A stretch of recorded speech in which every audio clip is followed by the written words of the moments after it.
In this supernatural horror movie, a bunch of idiotic cult kids plot the demise of every single clueless adult in this small Nebraska town because corn won't grow here, even though it's Nebraska and there's corn literally everywhere. Which is why Children of the Corn proved everyone in this movie is stupid. Isaac, this indoctrinated kid, leads these other indoctrinated idiots to sacrifice this whole town, leaving only the children to be raised by an evil deity only known as He who walks behind the rose.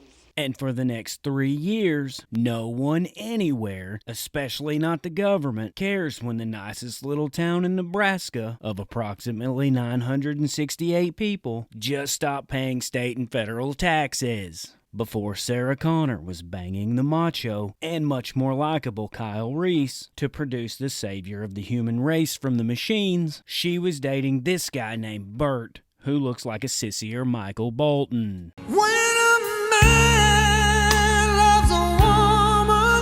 The two were traveling through rural Nebraska on their way to his new doctor job in Seattle when they purposefully decide to see the local landscape, which only consists of endless mind-numbing cornfields. Bert takes his eyes off the road for a second only to run over a bloody mannequin in the shape of a real boy. After a ridiculous amount of time trying to stop this car, Dr. Bert gropes Sarah's head for a concussion and tells her to rest as he goes to check on the dead mannequin. Instead of following her doctor's advice, she gets out of the car only to stupidly ask, Is he? No, he clearly just needs a good minute to walk this off. Bert instinctively thinks something is very wrong and tells Sarah to go sit in the car with the doors locked until he gets back. With a killer around, it's best to leave your concussed girlfriend in the car and go explore the killer cornfields. Sarah, who is really intelligent, goes back to the car, safely locks the doors, but leaves all the windows down. In literally seconds, Sarah falls asleep and misses out on Corn Ninja's awesome skills. In all of Dr. Bert's training and experience, he doesn't recognize blood and rubs his fingers all in it. He loads up the dead kid in the trunk of his car and hopes having a dead kid in the trunk of his car will be easily explainable to the authorities. Bert the doctor makes super educational remarks about the dead kid like this. He was already dead when he stumbled out into the road. What does that even mean? They stop at a gas station and get directions to Hemingford, a town that can help them with their dead kid in the trunk of their car problem. On their way, the movie music picks up so we, the audience, can understand the intensity of this couple's inability to understand simple directions or use a map. They find that they just drove around in a corn crop circle and come out back by the gas station. Bert now decides to go to Gatlin, a town the gas station guy said not to go to. Bert yells at the gas station guy who gave them clear, easily understandable directions. Don't ever show up in my emergency room, buddy. He won't because he's dead. Little Isaac and the rest of his creepy corn killers become determined to sacrifice the newbies in town. Sarah and Bert finally make it to town only to discover there's not a single car or person anywhere. Even though this whole town looks completely abandoned and run down, that's just not enough to keep our main characters from looking around. After trying to use the phone, they find these kids breaking into their car. They decide to chase these kids with their car, forgetting they killed one while playing this fun game earlier, and he's still in the trunk. The creepy corn car thieves suddenly disappear, and Sarah finally says the only smart thing mentioned in this movie. There's something very strange about this town.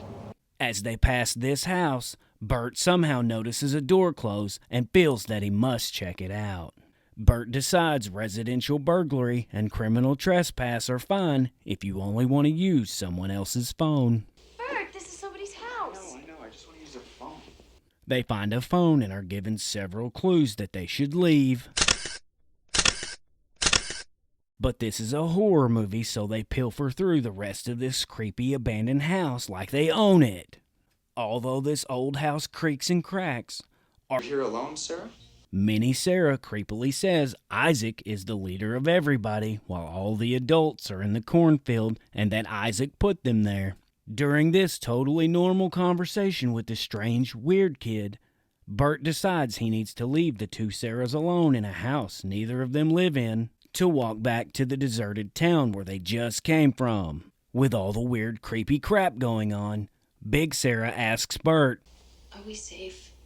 "Let's see. You killed a dead kid with your car and put him in your trunk. You found an abandoned town with little creepy car thieves. You found a little girl saying every single grown-up in town have all been put in a cornfield." Bert replies with, Yeah, it's a little weird here, but it's safe. "You're fine. Carry on." Bert finally makes his way to town and again can't find anyone. Not even this little corn kid he looks directly at. None of this makes Bert think anything could be very wrong, so he just keeps exploring. Meanwhile, back at the house, Corn Ninja and his corn crew kidnap Big Sarah. Bert finally realizes too late he's stupid and runs like Forrest Gump back to the house. He finds Minnie Sarah who points him to the cornfield, which magically splits open for him. Bert does what we all would do and ignores his common sense and walks right on in the magical cornfield. John Connor's mom is hoisted up on a corn cross surrounded by little corn gobblers. While in the cornfield, Bert hears church bells and interrupts a cult corn church service by pushing this little kid down. He then has the time to argue medical safety with this teenage weirdo, even though this should be the strangest thing he's ever seen. Instead of immediately running from what is mere insanity, Bert bullies this girl, proving he's the biggest idiot in the room. Bully Bert gets stabbed and runs out of the church chased by little corn mobbers. He trips literally for no reason at all other than Stephen King wrote it that way. After escaping this corn nugget circle, he loses them while hiding in this building. He suddenly sees Corn Ninja and simultaneously ducks while saying, Shit. giving his position away. Bert hits Corn Ninja in the shin and then literally thwarts his own getaway. Dare I say it? Because he's dumb. He's again chased by these cornholes, but is saved by Minnie Sarah and her brother. Sarah Connor, who is lightly tied up and somehow now super tired, quietly hangs up on this corn cross because reasons. A corn revolt takes place between Isaac and Corn Ninja. Isaac is seized and put on the cross in Sarah's place. Corn Ninja then takes Sarah to town and screams the name of his favorite movie in the streets. Outlander! Outlander! Outlander! The good little corn kids show Bert where he can find Sarah, but instead he finds this kid who gets eaten by the monster from Tremors. Isaac is then slowly killed by 1984 CGI. Bert saves Sarah, but instead of running away with her, he takes the time to street preach to these kids who have tried to kill him this whole movie. Any religion without love and compassion is false. Corn Ninja attacks him and gets slapped around like a red-headed stepchild. Great value exorcist Isaac comes back to life and kills Corn Ninja. Stephen King's CGI Storm of the Century rolls in and they must hunker down in the barn. Suddenly, these killer corn kids are now trustworthy, and Bert devises a plan to make burnt popcorn using gasoline and a Molotov cocktail. The cornfield demon cries out in painful disgust at how bad CGI makes him look, and then erupts into a nuclear explosion that reverses itself. Wait, what? After it's all over, the couple decide to steal these two good little cornlings and live happily ever after.